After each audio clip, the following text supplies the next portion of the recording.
Hi, morning everyone. Good to see all of you again. And my apologies for joining in a minute. My team had forgotten to send me the link. They sent all you guys the link, which I guess happens with them quite a lot. So my apologies. And thank you for joining us. I mean, we would have loved to do this face to face. Pre-pandemic, we were actually doing a lot of these conversations face to face because it kind of just helps connect and just talk about solutions and concerns that we have at an industry level. Hopefully we will do this sometime soon, and we'll be able to get onto one single room soon. So today what we are really going to discuss on, and I would really like each one's views on things like multi skills, composite skills, is because we are continuously being asked for job seekers, candidates who have multiple skills across industries, right? And we will stay with the industries. Hi, Chetna. Hi, good morning. I was there on the call, but yeah, just Okay, getting in. thank Yeah, you. thank you. Thanks for that. So, yeah, so basically, we have been continuously asked to prepare job seekers, students, and even lateral employees on multiple skills and composite skills. So, we thought, why don't we just hear from you, industry leaders, on what is your view? I mean, and what we've been told is that as much as industries require specialization, there is also a huge requirement for multi or cross sectorial skills based on competencies that let's say encompass multiple functions, multiple job roles, multiple skills, so that I think the same employee would be able to do a lot more than what he or she is doing, and maybe also help them in their career growth and things like that. So before I even get on to any kind of questions, just wanted to go around and ask each one of you your views on, is it really that multi-skills, composite skills are the need of the hour? Is it going to stay? What's happening in your organizations? So anyone can start actually, just to conversations. So let me Yeah. just take a minute or two on this. Yes, Deepak.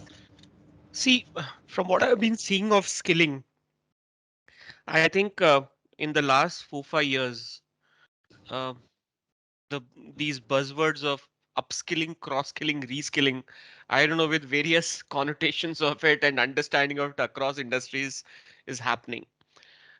Yes, the need for composite skills is not a new thing. I mean, it's not a new buzzword as such.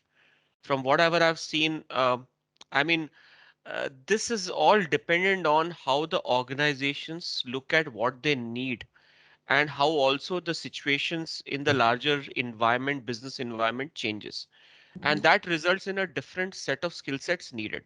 Yes, to perform their job roles, uh, the need for having multiple skills, because now a lot of, I mean, I'm just talking from an IT industry perspective, is that, you know, from the whole idea, every organization for that matter wants to move from T&M kind of engagements to a managed services kind of engagements.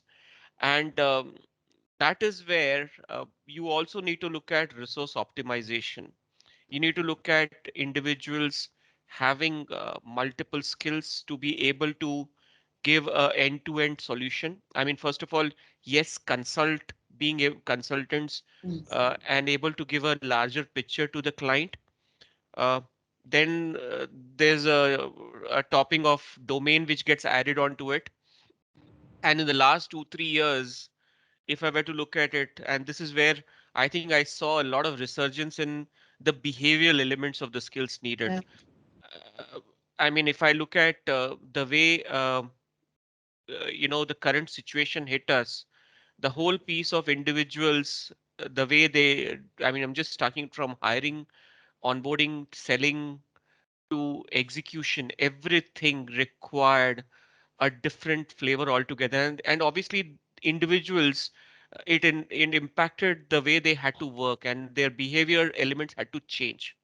And that's where I think now we are also seeing the behavioral elements getting added. But overall, uh, composite skills have been there all throughout. It's just the way we look at it and the way we have treated it.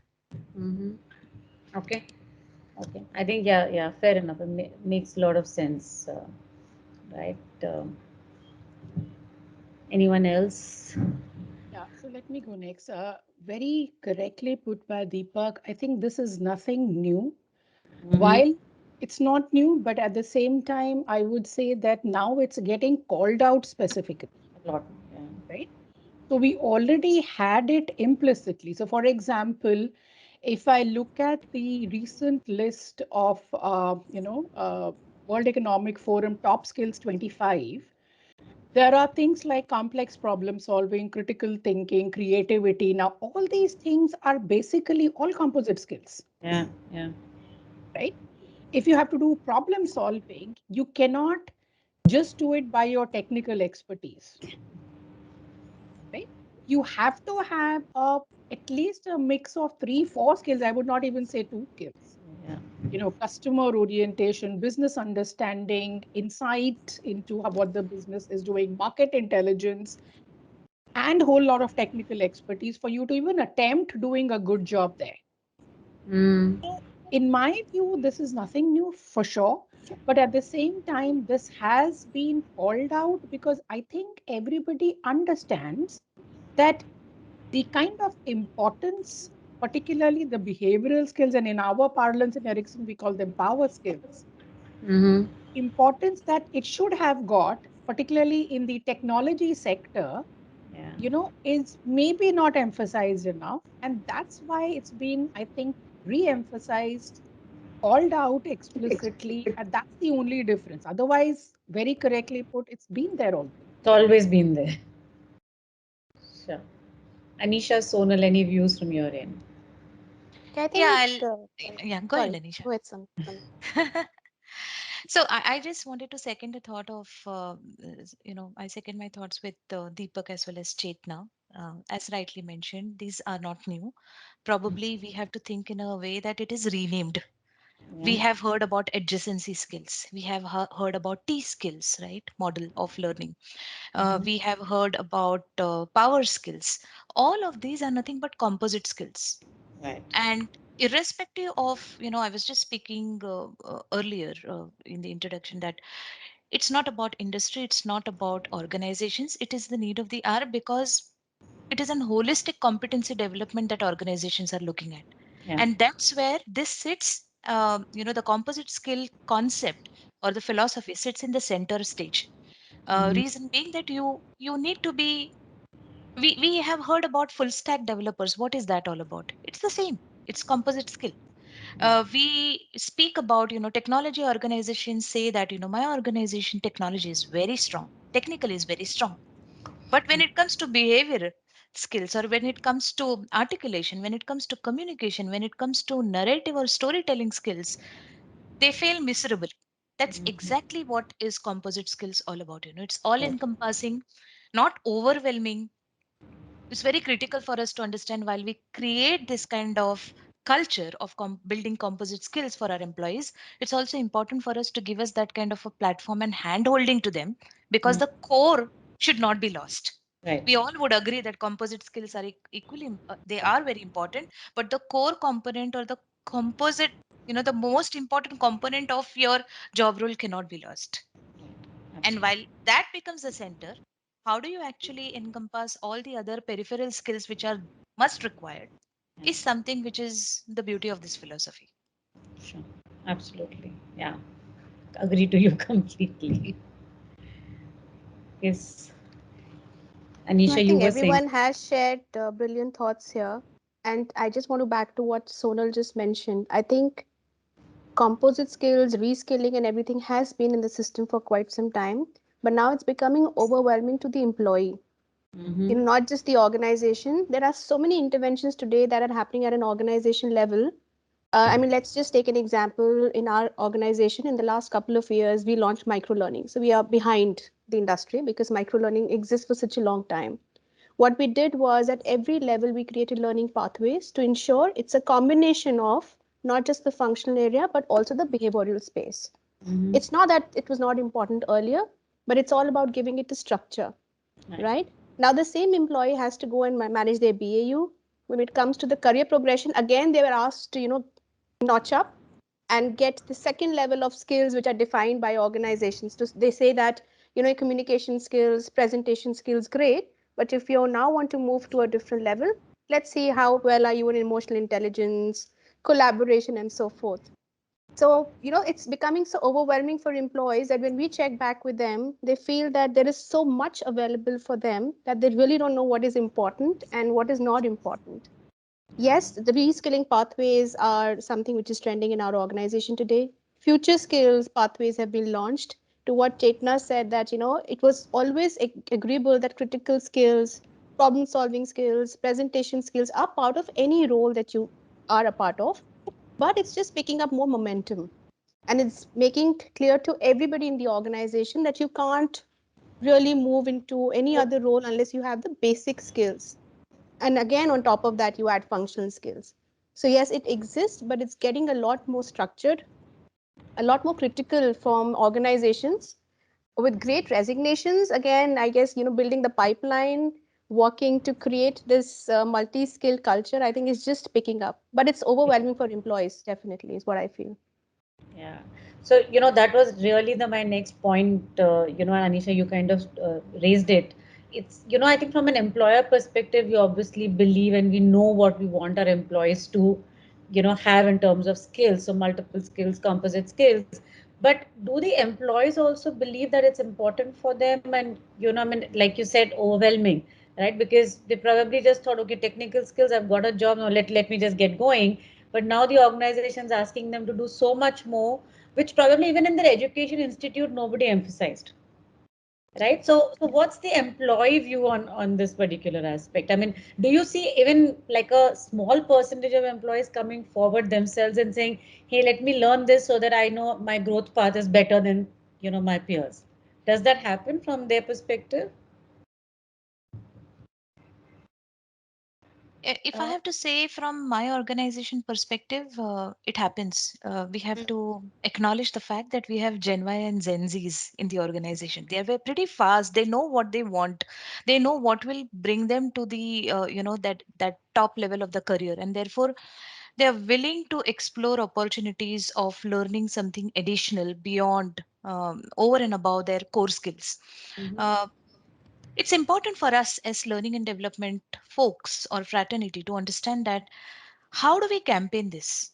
How do we actually create an awareness and orientation around this for employees? How do we handhold them around this? Um, and how do we give them platforms in order to kind of explore whatever they have learned or implement whatever they have learned? I think it's very important for us to think from that perspective. People are willing to learn new skills. They Mm-hmm. also realize and acknowledge that if I continue to do what I am doing, I will continue to get what I am getting, Yeah. right? So there, it's a smart population today. So Absolutely. I don't think there is a problem on that side, but how do you actually curate, how do you bring this in the forefront for employees and give them an opportunity to understand that this is your development path and therefore you will need multifaceted skills, and this is what the organization offers. I think somewhere there is a little bit of gap because all of us are going towards that direction, but we need to understand where are the gaps in the respective organization, bridge them appropriately in Yeah. order to, you know create a holistic picture which is easy for the employees to understand and adopt, is what I personally feel. Sure. So, do you incentivize employees also who come forward? Yeah. Is it part of the performance appraisal cycle? Is it like a mandate, or it's okay if you do it, and if you do it, obviously you move ahead of the crowd, right? And should we even leave it fluid? Because if you issue a fatwa, obviously everyone will do it, Correct. right? But we don't want that. We want people to come forward and take that initiative, and like you rightly saying, I think today's generation obviously is a lot more aware, and and also come forward for additional learning. But overall, how does this work in your organizations? So reward and recognitions are there, felicitating those folks which are learning. There is also a culture of leaders learning and sharing that, walking Mm. the talk, and that being seen and observed by the employees and getting into that particular direction. So there are multiple things that we do. Recognize you kind of rewards for being an early adopter into this new domain learnings or new kind of product learnings that you have engaged into. There are multiple things that we do. So reward recognition is a good way. However, please do not think that monetizing those rewards is a good way of doing things. I Yeah. think it is more about opportunities given to them. It is more about how do they grow and scale up in career, and we show that north star to them rather Mm. than saying that hey, you complete this and these are the incentives that you get. Of course, that will be an integral part of your appraisal systems, Mm. uh, but as a developmental tool, and let people. So there is a there is a huge responsibility that an organization, the HR folks, the L&D folks carry on their shoulders to kind of percolate this information to the employees that this is where you are, this is what the organization is helping you build, and this is your north star towards whatever you want to accomplish or have a career roadmap. That is very important. There's a lot of work that we need to do in that space. Right. Yeah, to just add on to what Sonal just said, I think in Ericsson, our philosophy towards that has been, I would say, a little different in the sense that one, of course, the onus of making it attractive, right? That whether I should do this or, as Anisha also said, how do we take away the mindset that this is overwhelming, Hmm. Yeah. right? So Agreed. if as an employee, and forget about an employee, as an individual, what I think makes sense to me and has a value, even if it is a little overwhelming in terms of my time and my core job, I'll probably not need a lot of convincing to do it. Mm-hmm. But if I'm not able to show that value, however attractive it would be, and if, as you rightly said, even if it's a fatwa, you will still need a lot of push from the organization to make it happen. Yeah. So I think the way I look at it and the way we have kind of tried to do it in our organization is we worked a lot towards how do I make it relevant to that particular role? How do I make it relevant for that career growth? How do I club it? So there are a lot of things which we may not need to explicitly bucketize and say, okay, this is the power skill part of it, and this is the technical part of it, and this is the domain part of it.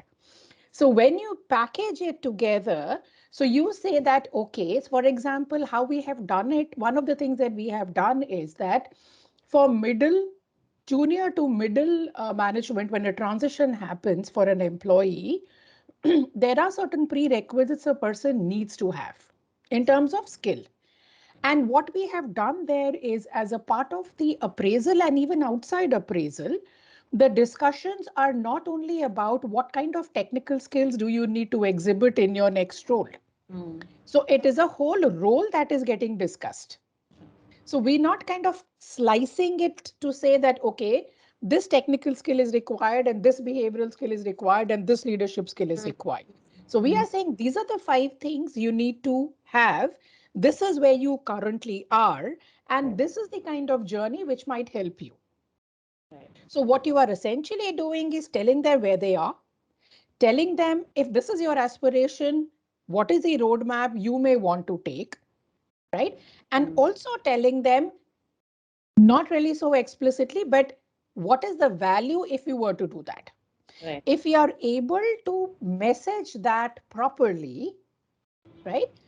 As I said, it's a more of a pull that we are trying to create rather than pushing people to say, okay, now these are the 5 power skills, please complete X number of hours and X number of courses there.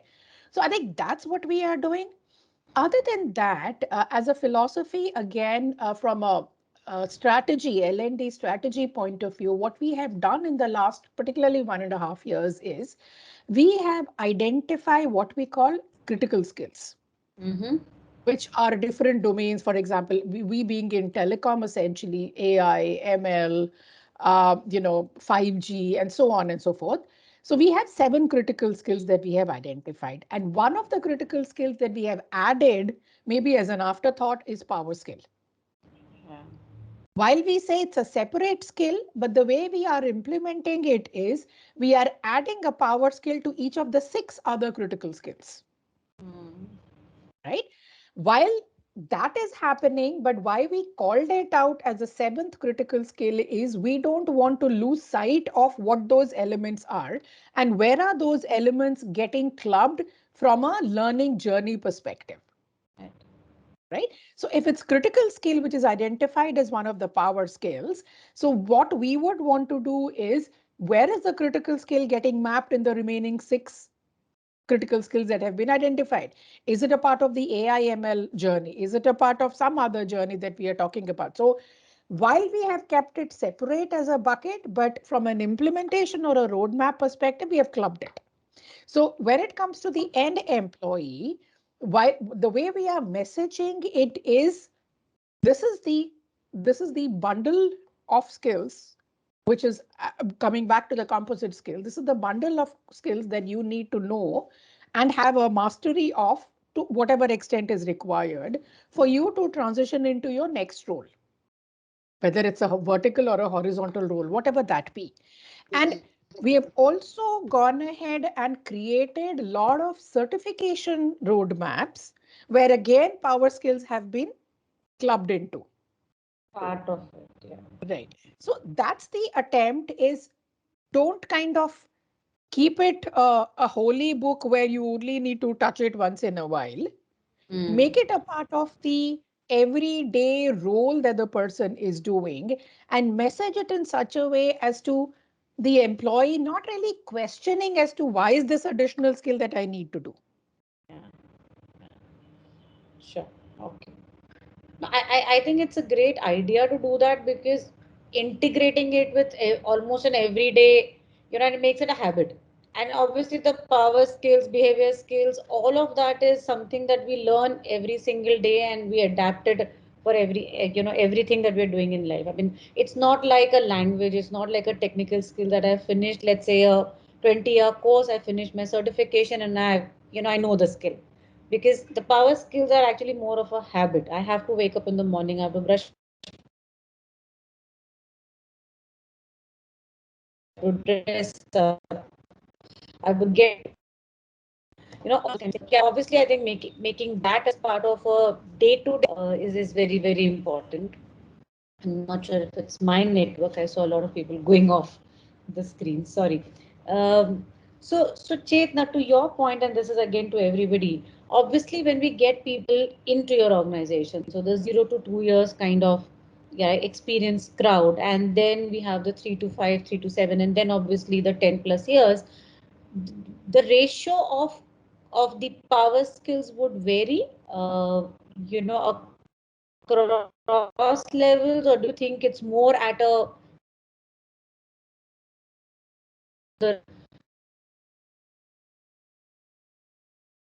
Is it a network the issue at Neeti? Is it? ratio of I power think so, skills yes. then become I think critical network is a little skills? choppy. Is there a change? Is there a difference in that? Yeah, I think. Let me just see if I can move my network. Sorry, can you hear me? Yes. In Yes. between, there was a little Yeah, disruption. Yeah. Yeah, now it's okay. now it's better, Niti. Yeah. Okay, thanks. Yeah, so to your point, Chetna, what I was asking to everyone is that, we get people in at the 0 to 2 years and then the 3 to 5, 3 to 7 years, and then the 10 plus years.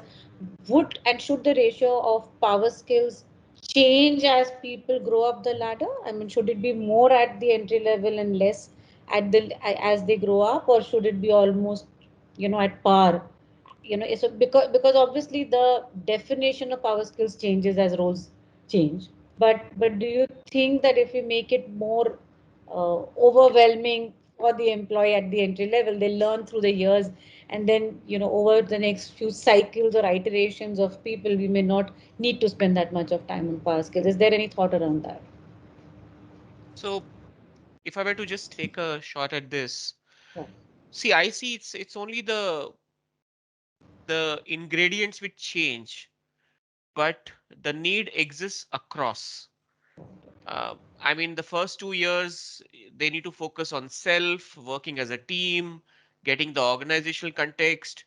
So a lot of focus is needed for them in the kind of power slash behavioral skills which are needed at that stage. So when they join, we focus on, they call it as campus to corporate or a different Yeah. flavor where they deal with etiquettes and others. But it's a continuum which exists for these employees for the next 2 years, where they go through various such modules. At a managerial level, the flavor changes.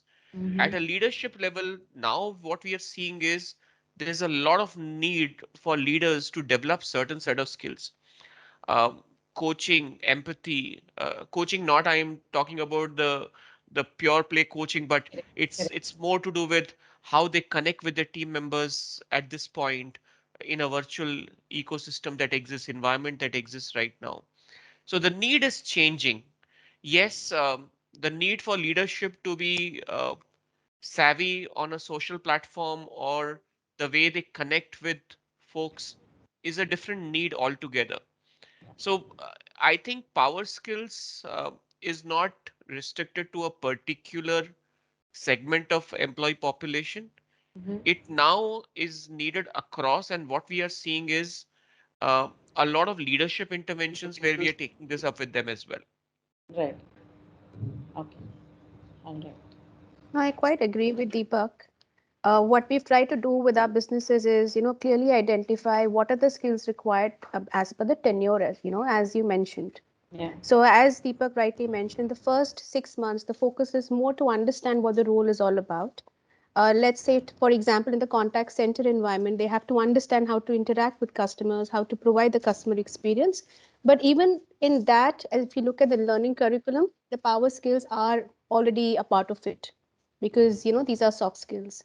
As and when they understand these skills, is when through LinkedIn learning or micro learning, we are assigning courses which are relevant to their roles. And Mm-hmm. it's not then again the same point that Chetna mentioned to remove the overwhelming element and let them know what is relevant to them in their role. As they move towards the other roles, which is let's say an SME or a team manager, again we are curating learning pathways, clearly defining these are the skills which are useful to you.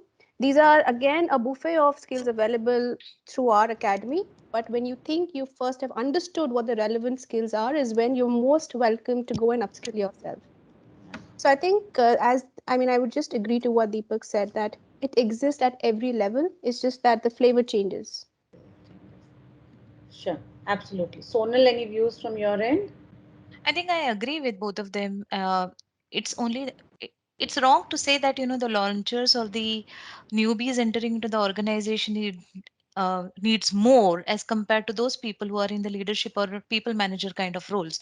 In fact, I feel it is reverse. As much as you get kind of older in the organization, you become more experienced, the complacency factor crops up very easily. Agility gets kind of diluted, right? And therefore at that level it's very important for us to ensure that people get the right inputs, right coaching, right mentoring, right skills. Composite skills are required even at that level. Like Deepak Mm-hmm. mentioned, right, to connecting with the people or empathy. And somewhere I read a very beautiful article about, connect to create an impact. Do not Mm-hmm. connect just to connect, especially in Right. this pandemic world. When when you see that organizational mandates come in, are you connecting with your teams, are you doing teams meeting, are you doing Zoom meetings, etc. And then you do that, and then half the time, you know it's not a concentrated kind of an effort that we put in creating that, but you connect to create an impact. It could be 10 minutes kind of a quick chat with your Right. employee, even in the virtual world because of the pandemic environment. But is it really meaningful and impactful? Is the employee getting the same kind of a feeler that yes, my manager is there for me, my leader is there for me?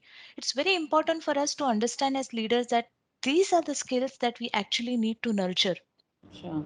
as we get into this kind of new unprecedented kind of times, and new way of working. Everything is new, right? And that new has become a new norm today. So how do we actually build our skills to ensure that the work gets the productivity and the efficiency absolutely doesn't matter?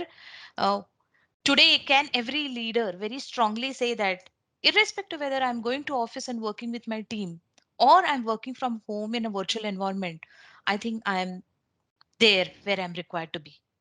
Yeah. If that is a kind of confidence each one of us holds, then I Mm. think we are doing good in terms of also making us ourselves agile and nimble. Absolutely. Yeah, I and think. just to add to that, one Yeah. more point with the here is this everyone talks about Gen Zs, millennials, and everyone, but please understand there's a larger population of some senior folks who, and not just senior, I mean there's a good amount, I mean when I look at the employee breakup, it's not about freshers all the time. There's a large segment of 40, 50, 55 kind of Yeah. that entire age segment also. And you can't just talk about how millennials learn. You need to also look at how these individuals Yeah. have their aspirational learning needs. They also need to grow within the organizations, and that's where uh, I think somewhere we are not talking about it at this point. But yes, underlying somewhere we need to also look at focusing on this segment and look at how they can learn in a much better way and what kind of needs they would have. I think absolutely, and maybe what they learn and what we teach them is very different from what obviously we will teach them at an entry level, because the requirements are very, very different. And and to Sonal's point, I mean, the more we have asked our managers to speak to their reportees, if we haven't sensitized them enough, the 10-minute conversation is not a conversation on what's happening in life, but it ends up becoming a review. So Yeah. then the employee actually doesn't even want to talk to the Want manager, to talk. saying छोड़ दो भैया, I mean हर हफ्ते review करना है तो नहीं करो. So I think you're right. I think we have to sensitize people at every level at the moment. I completely, reiterate what Sonal said in terms of as you grow the ladder, career ladder. In my view, the importance of everything which is around power skills actually only gets magnified. Yeah. If you ask me, the moment you transition from a middle level to a senior level, it is all about power skills, Mm. because you've already, in your earlier part of your career, when you are entering and when you're in the middle management, I think a lot more focus is around technical skills and getting more expertise in that. Right. But when you transition from that to a more senior level, that technical expertise is not your bread and butter. It's everything around it. Correct. It's influencing, it's stakeholder management, it is team management, it is coaching of the team, it is giving feedback to the team, and it is everything else. So, the proportion, to your point, the proportion or the ratio of the power skill, I think exponentially should and is actually increasing when any manager gets into the leadership role, particularly. So Mm. today, if you talk about leadership skill and if you dissect and kind of analyze what those leadership skills are, they are all composite skills and they are all power skills at that, Yeah. right? So yes, two things. The importance of power skill is there throughout the career journey, irrespective of when you are entering or when you're in the middle management or when you're in the leadership role. The Mm-hmm. flavor of that may change, right? In terms of the weightages, in my view, the weightages actually gradually would increase. Yeah. If that does not increase, then the effectiveness of that leader gradually would decrease. So I would say it is inversely, directly proportional. So the Mm-hmm. more power skills that are there in your skill set, most likely you're going to be an effective leader, because you have got the basics of how to do your role in a more impactful manner. So that's what it is. It is important. It is there across all roles, irrespective of the tenure. But in my view, as you grow in your career, it should increase. And I think that realization has got even more, uh, you know, more elaborated or more emphasized in the last 2 years because of the the pandemic, because Mm. everything going virtual, if you do not have the right skills to manage things virtually, whether it is productivity of your team, whether it is influencing, because now you don't have the luxury of going up to your stakeholders and having a face to face conversation, which obviously is a little simpler. Yeah.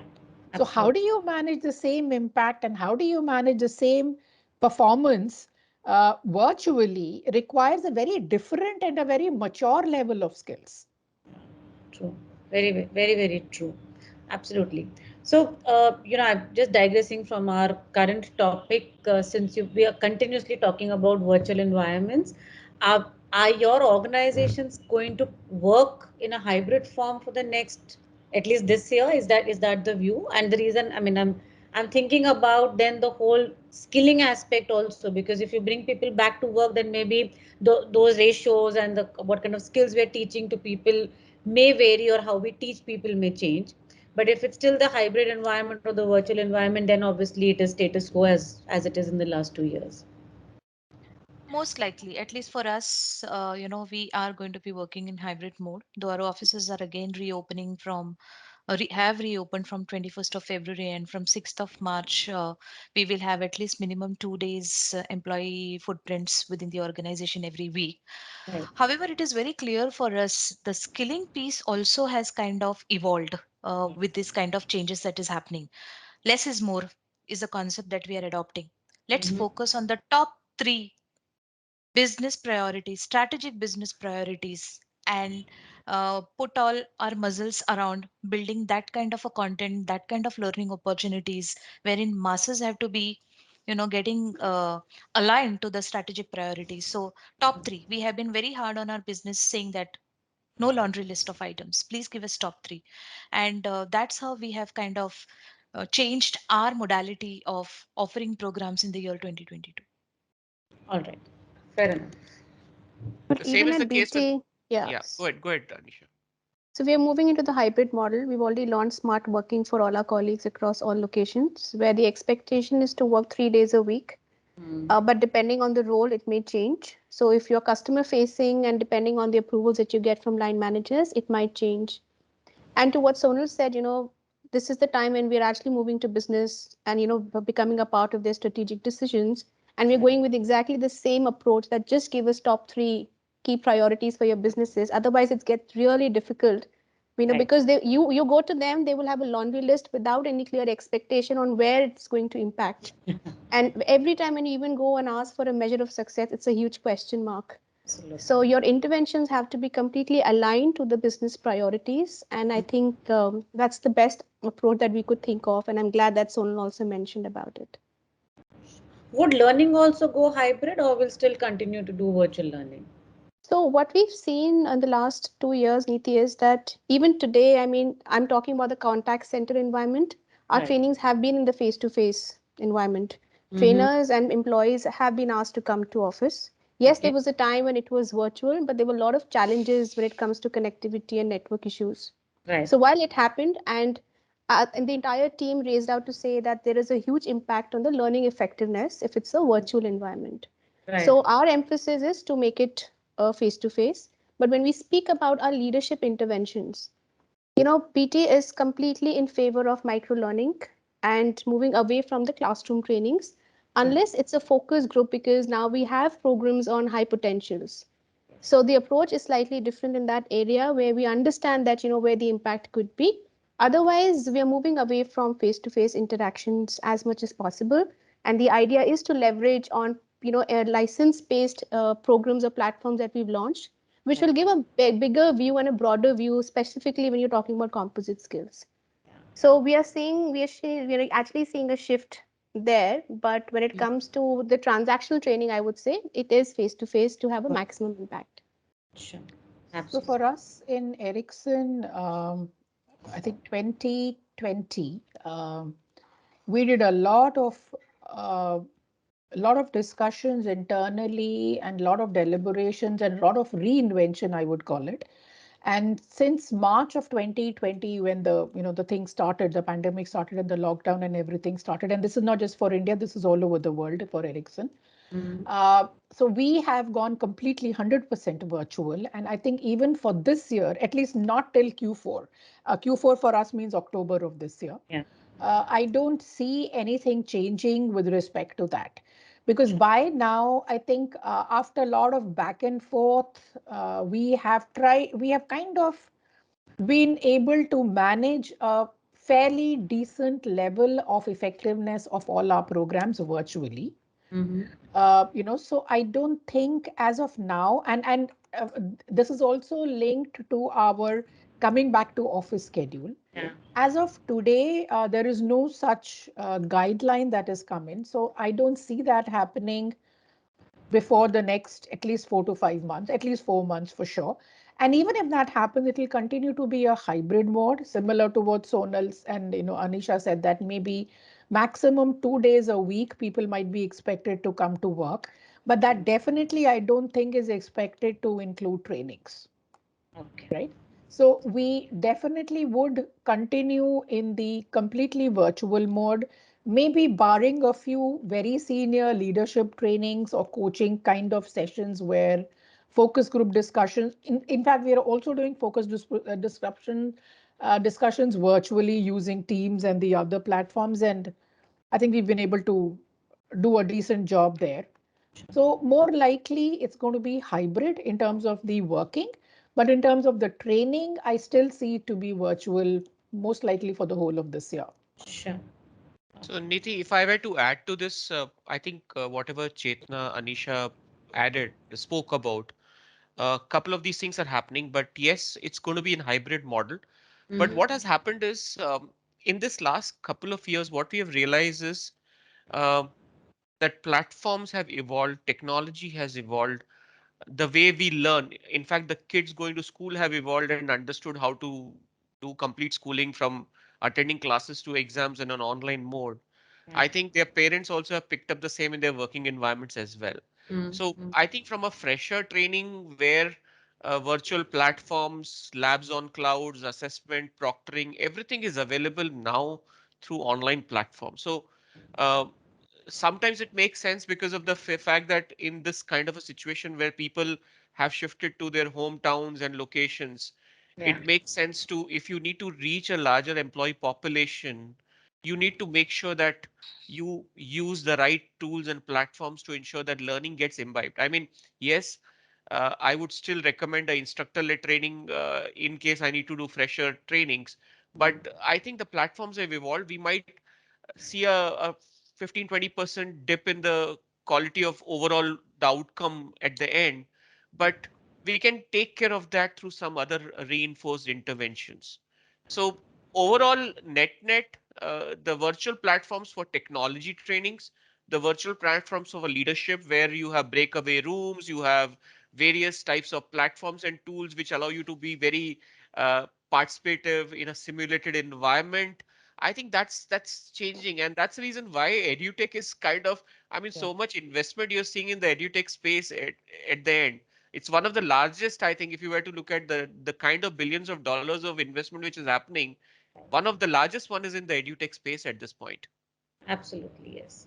Yes. Yeah, I mean, technology is clearly evolved, right? I mean, you give an example of the school students. The school teachers have learned how to use technology, which was Yeah. so very difficult for them to even think about. And obviously, even the technical trainers and even the behavioral skills trainers, I think all of them are now very comfortable. And it does make sense to use technology as much as possible. Like you said, even the distributed outreach. Otherwise, getting people into single locations also was a Yeah. logistics, challenge in specifically for your kind of teams. So, absolutely yes. So, They also okay, had to build their composite skills. they have to build Yeah. their company. So, Sonal, bang on. I mean, I keep talking to my own HR and L&D, internal L&D team, saying that, learning is not just for business employees. Yeah, I mean, it's as agreed. much for HR and L&D employees. I mean, you guys also have to upskill yourselves, because if you don't, then we'll not be able to deploy that same understanding and knowledge and skills to the business leaders. Forget people, in each of the departments they're down. So, absolutely right. And I Absolutely. think that's been the downside of being a part of a learning team in any organization, because it's always you preaching others to do what you should also be at least partially doing, if not completely. Right. So, and that comes up very vividly as to how effective you are as a learning leader.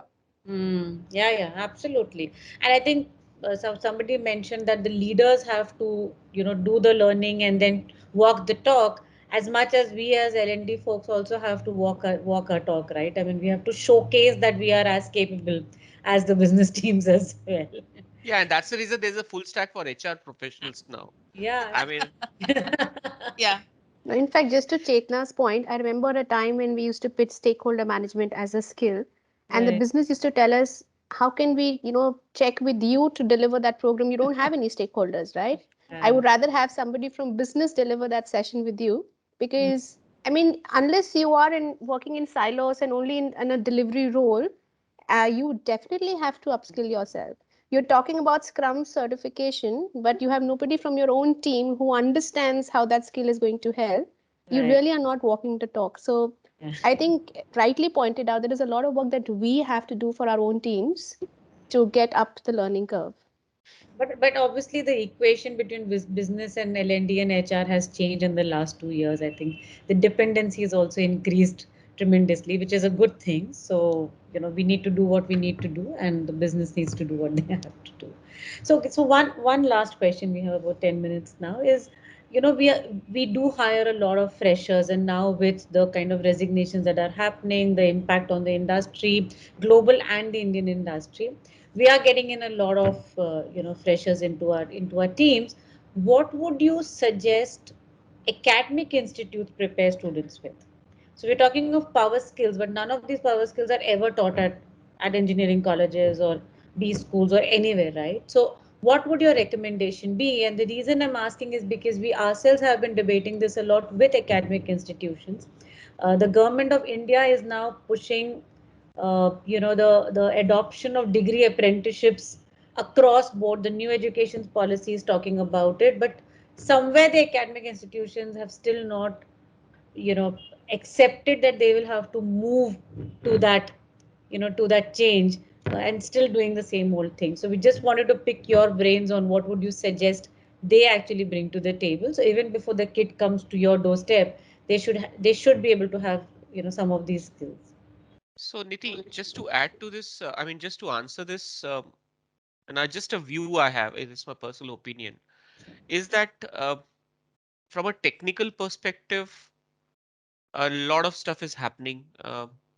They are setting up centers of excellence, Right. collaborating with some of the key OEMs to set up centers there for various reasons. Name all these top top product companies. They have some kind of affiliations they're doing now with organizations. But at the end of it, you might get a person who sees C++, Java, .NET, whatever. They might be trained in their campus premises as well, but the whole piece of how to get a job, how to present yourself, and how, I mean, you expect people just by doing a interviewing skills or some language communication training within a week or so and expect them to get ready Mm. for interviews. That's not the, I mean, that's not the approach. I think that human skill should start from year one for these individuals, because last 1 or 2 years I have been to so many colleges across and spoke to so many of the students. What I realize is they might be good at technically, but when it comes to presenting themselves, speaking, the expectation is school will give them 2 days of, college will give them a 2 days of communication skills kind of program. Doesn't work like that. Right. You need to figure out a very well up, you want to create a well-rounded professional, and you Right. can't just focus on one. The human element of skills, at least something should be done in that area as well. Mm-hmm. Yeah, I and think there is a huge transformation that is also happening, Nidhi, in terms of industry academia interfaces, Mhm. wherein these industries are partnering, now the businesses are partnering with the academies. I'm myself on board of a couple of institutes wherein they keep asking, and there are, this board of studies kind of meetings where we talk about the holistic skill development that is required, not only technical, but the overarching skills like presenting themselves or articulating their thoughts or getting connected with the stakeholders, eliciting the requirements, etc. What is that they need to know? That space is truly transforming, and Mhm. in probably we are in a good shape today, but we can be in a better shape as Yeah. we increasingly work in that particular direction. That is one thing. And for sure, to answer to your question, the core skills that are required from a fresher definitely has to be at the center stage. That will not change ever, Correct. because that's what organizations want, right? Mhm. But the overarching skills, the peripheral skills, which are a must today, needs to be identified. There has to be a hand in glove partnership between the industries and the academies continuously to understand what kind of organizations need what kind of peripheral skills. There could be some common things across industries, but there will be very specific things with respect to an organization and the culture of the organization, or probably the kind of work that they do. Yeah. These are the two things which I think can be thought of. But industry academic interface is certainly helping. And your experience says that academic institutes are now open to taking this feedback and adopting Yes. it at There the are very specialized additional skill which is added to right. their curriculums with some GPA points which are added to that. So they are not like they become a kind of mandatory skills for the students. And there are point systems that are allocated to them. So academies are actually moving towards that direction, which is a good sign. Which is, yeah, very good actually. Yes. So I attended a workshop with NASCOM Neeti, and the government has launched a website on future skills, Yes. which has a great combination of the skills that are required for any fresher before they apply. So Yeah. to equip them with the right skills, I think the platform has been launched by our government as well, and I think it's very powerful. It had great combination of power skills and the functional skills as well. Yeah. Yeah.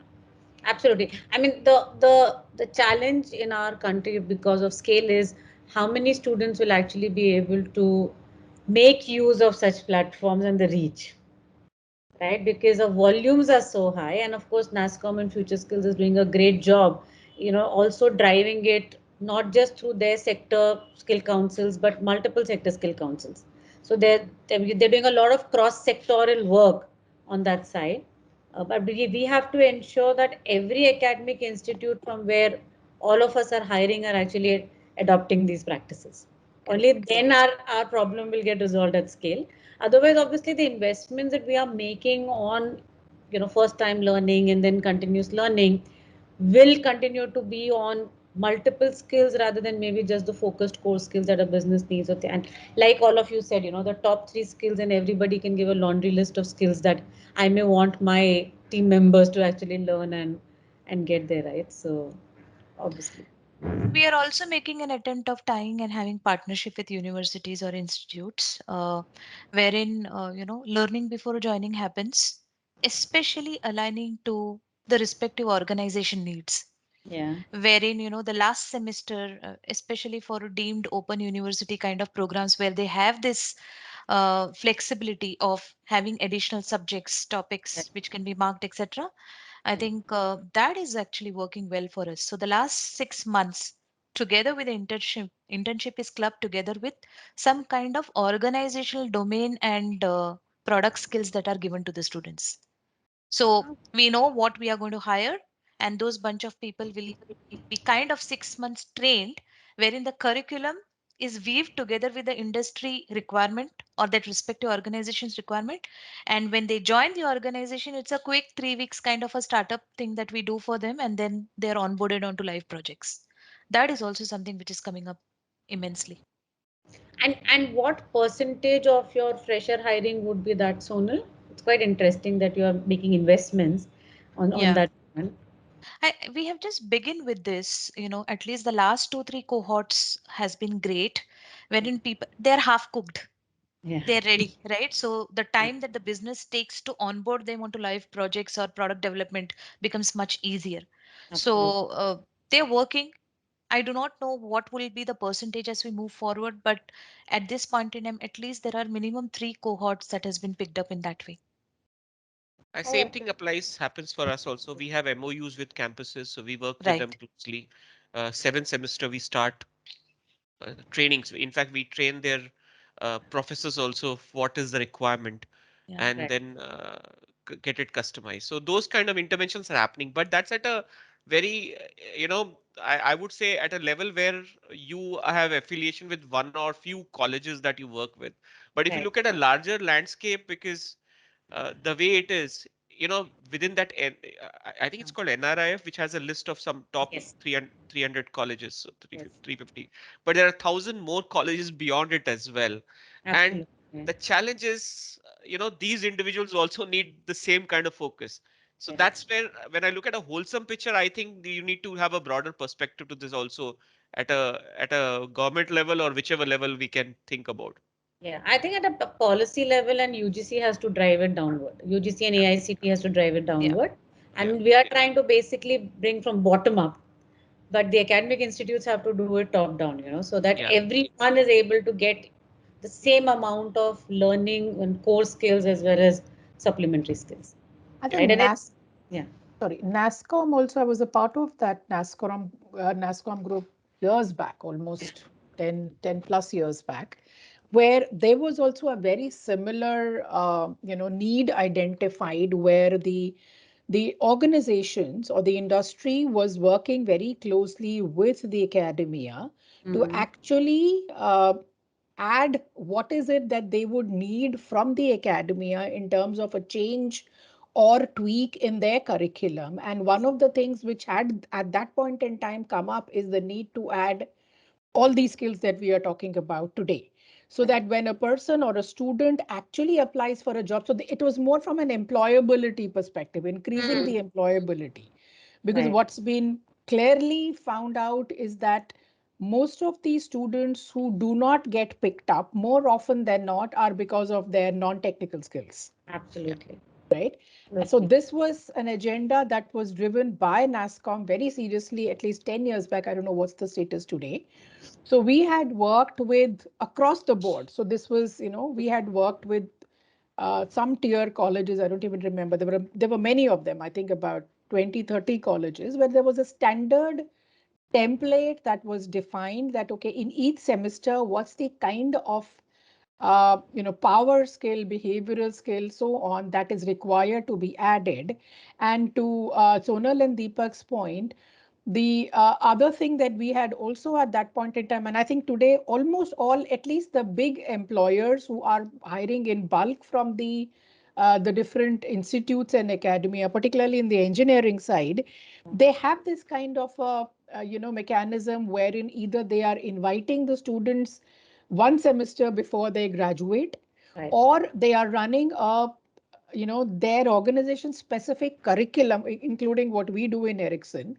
So we have certain colleges where we normally would hire from, and we are customizing a semester, and we are asking them to take those electives. And so whoever wishes to, they select those electives which are very specific to what kind of technical and non-technical skills Ericsson finds relevant.